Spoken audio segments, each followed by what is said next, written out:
네, 우리 모든 중고등부 랩런트 그리고 교사 여러분 각자 현장에서 예배에 잘 집중하고 계십니까? 또 한 주간 우리에게 주신 말씀처럼 절대 신분과 절대 권세를 마음껏 누리면서 한 주간 지내오셨나요? 우리가 말씀을 받고 그 말씀이 내 삶 속에 이루어지는 것이 최고의 축복입니다. 그리고 우리가 그리스도인으로서 당연히 누릴 권리예요. 이미 우리가 받았는데 그거를 안 쓰고 있는 거는, 우리 그런 말 있죠? 아끼다 똥 된다고. 네. 용돈을 받았어요. 용돈을 받았는데 이걸 안 쓰고 계속 가지고 있는 거야. 그러다가 지갑을 잊어먹었어. 누구 손해입니까? 여러분들, 하나님이 말씀을 계속해서 주고 계십니다.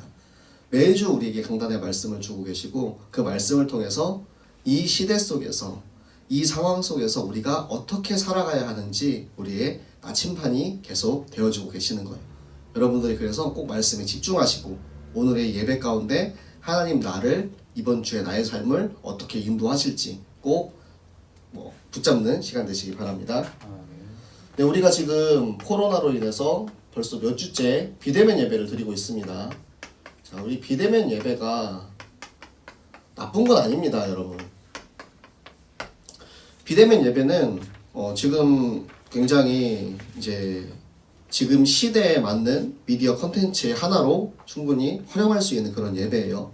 특히 이제 매일 드리는 예배를 이렇게 비대면 예배로 드릴 수도 있고, 그리고 지금 우리가 드리고 있는 이 주일의 예배는 우리가 정부의 정책에 이제 같이 협조해서 가는 것이기 때문에, 우리 이 지금 정부에서 50명 이상 모이지 마라 할 때 우리가 또 그걸 또 지켜주고, 우리가 예배를 드릴 수 있는 이 나라와 이 부산 구포지역 이 모든 땅을 또 관리하고 하는 그런 부분이 있기 때문에 우리가 같이 따라주는 건데, 요즘 제가 이 50명에 대해서 놓고 좀 생각을 좀 많이 했어요.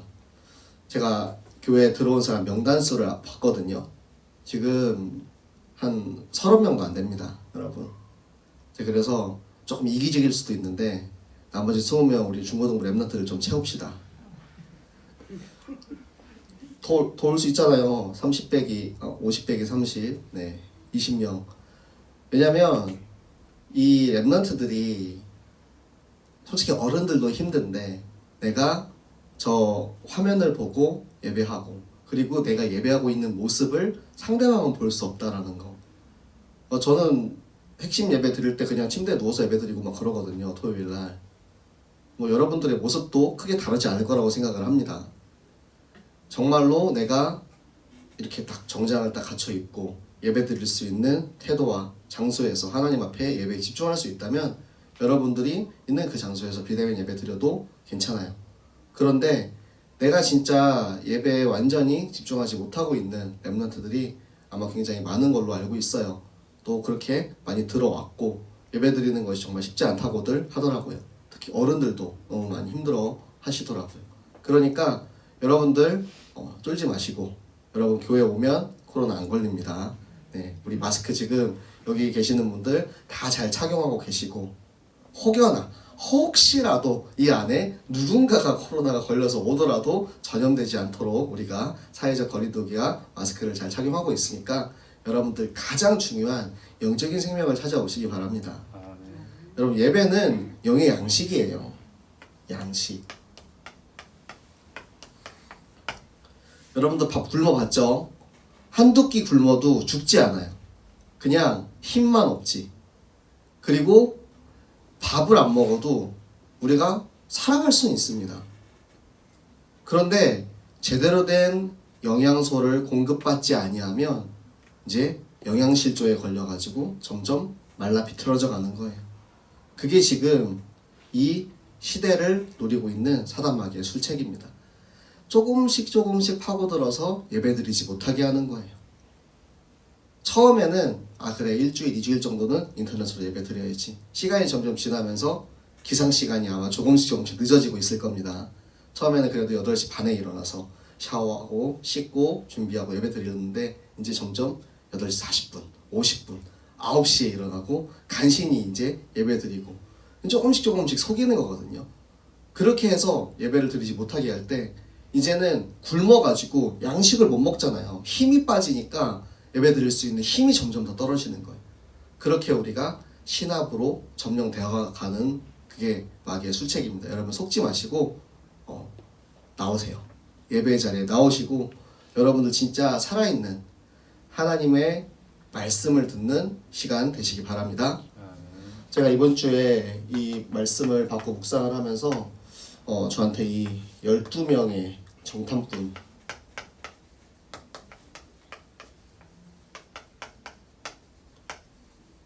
자, 민수기에 나오는 얘기죠. 자, 민수기 13장 33절에 보면 우리 정탐꾼 중에 10명은 이렇게 얘기를 합니다. 저 산지에 있는 아낙 자손들은 너무도 강력하고 엄청나게 힘이 강하기 때문에 우리는 그들 앞에 마치 메뚜기 같다. 우리는 절대 싸워서 이길 수가 없다. 그렇게 얘기를 하죠. 네, 10명이라고 쓸게요. 그리고 여호수아와 갈렙 민수기 14장 9절에 이렇게 얘기합니다. 하나님이 나와 함께 하시기 때문에 두려워할 것이 없다.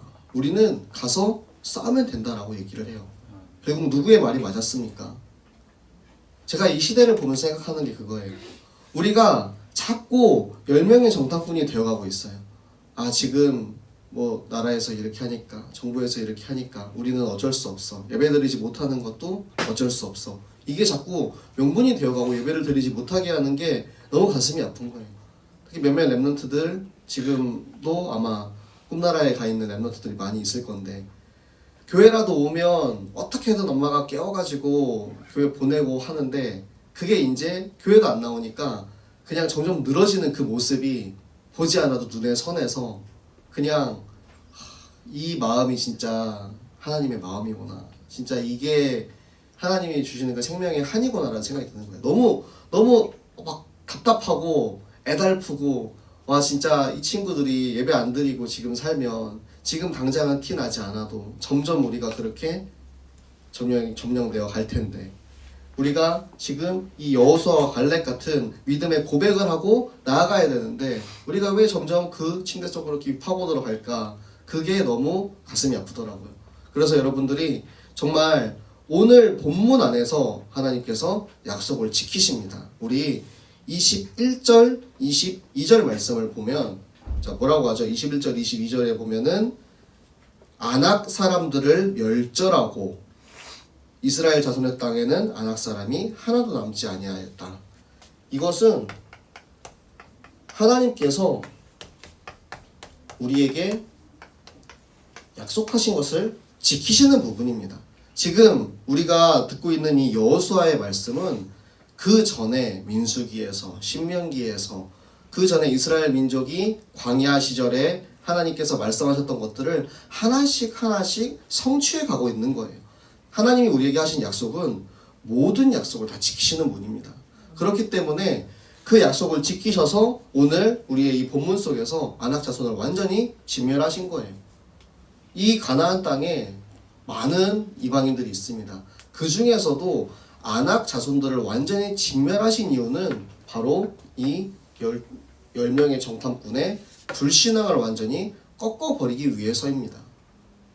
우리 안에 혹시라도 하나님의 말씀 따라 살지 못하는 불신앙이 있다면 내 안에 하나님의 말씀 따라 하나님이 나와 함께 하시고 우리가 이 전쟁에서 이미 승리했다라는 그 믿음이 흔들리고 있다면 오늘의 이 말씀을 보면서 여러분들 마음을 다시 한번 다잡으시기 바랍니다.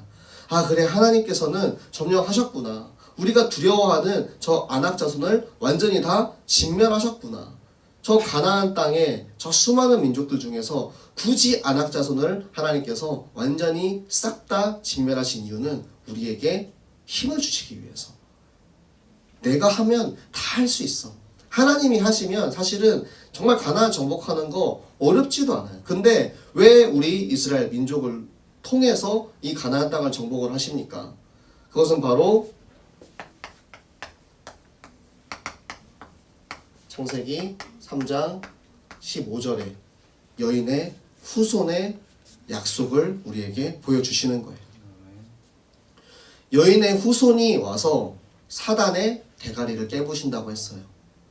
지금 가나안 전쟁은 그렇게 치러지고 있습니다. 여러분들 우리 주보에 지도가 이제 이렇게 제 거는 안쪽이 없네요. 네, 요 안쪽에 요쪽 말고 네. 아 그래요? 다 안쪽이 없습니까? 아 네. 인쇄가 좀 잘못된 게 몇 개 있나 보네요. 네. 안쪽에 지도가 있습니다. 지도에 보면 어떻게 어느 지역 어느 도시를 점령했는지가 나와요. 그 도시가 가나안 땅의 모든 지역을 싹 다 점령한 건 아닙니다. 그 도시는 중부 지역, 남부 지역, 북부 지역의 가장 중요한 거점들을 먼저 깨는 거예요. 그게 뭐냐? 사단의 머리를 이미 깼기 때문에 사단의 머리가 깨지고 남은 우리의 옛 체질들, 우리의 옛 잔재들은 우리의 힘으로 하나님이 이미 승리하게 하셨기 때문에 그 말씀 가지고 나가서 승리하라고 하시는 거예요. 하나님이 그거 치우는 거 어렵겠습니까? 그냥 쓰레받기로 한번 이렇게 쓱쓱쓱 담으면 끝인데. 그런데 하나님께서는 우리에게 주신 거예요. 우리의 믿음을 더욱더 강하게 하기 위해서, 우리가 더욱더 축복받게 하기 위해서, 우리가 더욱더 하나님의 말씀을 순종하고 따라가게 하기 위해서 먼저 머리를 다 깨부시고 우리 가나안 땅의 모든 왕들은 다 죽여버렸잖아요. 왕들은 이제 없어요. 이제 남은 건 잔존 세력들, 잔당들밖에 없습니다. 짠챙이들은 그냥 가가지고 슥슥 쓸어 담으면 되는 거예요. 그런데 그 일을 위해서 하나님이 가장 먼저 하신 것이 바로 여인의 후손, 사단의 머리를 깨신 겁니다. 가나안 땅의 정복은 그냥 정복 전쟁이 아니에요. 이 영적인 싸움, 영적인 전쟁, 치열한 영적인 전투를 보여주고 계시는 겁니다. 그곳에서 하나님께서 우리에게 알려주고 계신 거예요.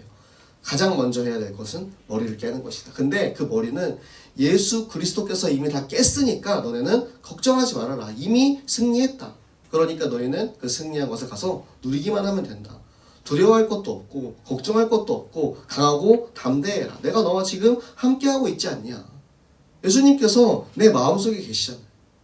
예수님 내 마음속에 계시는데 우리가 그 마음속에 계시는 예수님을 너무 누리지 못하고 살고 있어요. 그 예수님께서 오늘 이 말씀을 통해서 이미 우리에게 이 승리한 싸움을 누리게 하십니다. 그러면 우리가 이 싸움을 싸울 때 어떠한 태도로 싸워야 할 것인가? 이번 주 암송 9절이거든요. 우리 디모데후서 4장 7절에서 8절 말씀 우리 같이 보도록 하겠습니다. 디모데후서 4장 7절에서 8절 말씀입니다.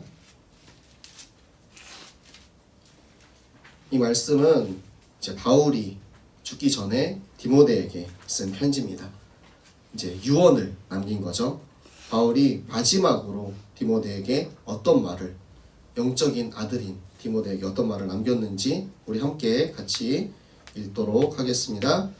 나는 선한 싸움을 싸우고 나의 달려갈 길을 마치고 믿음을 지켰으니 이제 후로는 나를 위하여 의의 면류관이 예비되었으므로 주 곧 의로우신 재판장이 그 날에 내게 주실 것이며 내게만 아니라 주의 나타내심을 사모하는 모든 자에게도니라.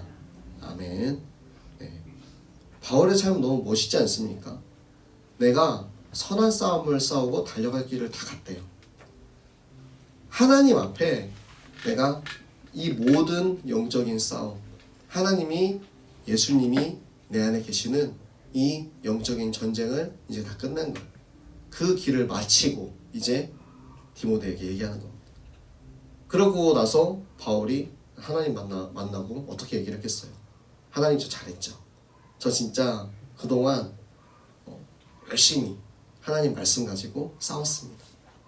나는 믿음을 지켰어요. 내 안에 예수님 살아계신다는 그 믿음을 지켰어요. 돌에 맞아서 죽었다 살아나고 핍박당하고 고난당하고 고문당하고 진짜 온갖 순환과 모욕 그리고 육신의 연약함까지도 다 가지고 있었지만 끝까지 이 믿음을 지키고 나의 삶을 완전히 하나님께 드렸던 바울의 고백입니다. 여러분에게도 지금 우리가 어려울 수도 있어요. 그런데 이 고백을 보면서 이와 닮아가기를 바랍니다. 마지막에 얘기하잖아요. 나뿐만 아니라 주의 나타내심을 사모하는 모든 자에게, 그 모든 자, 바로 우리를 얘기하는 겁니다. 바울은 나 혼자 잘 먹고 잘 사는 거 아니에요. 바울이 분명히 그렇게 얘기했어요. 나는 그냥 지금 죽어도 천국 가기 때문에 나는 죽는 게 더 내 자신에게는 좋아. 그런데 내가 가지 않는 것은 바로 복음을 전하기 위해서, 저 많은 사람들을 위해서 바울이 이 땅에 남아서 오랫동안 고난받으면서 그 복음을 전했던 겁니다. 바울의 모든 삶의 목적은 생명 살리는 일에, 전도와 선도의 모든 것이, 전도와 선교의 모든 포스가 맞춰져 있었어요. 그러면 우리의 삶은 어떻게 해야겠습니까?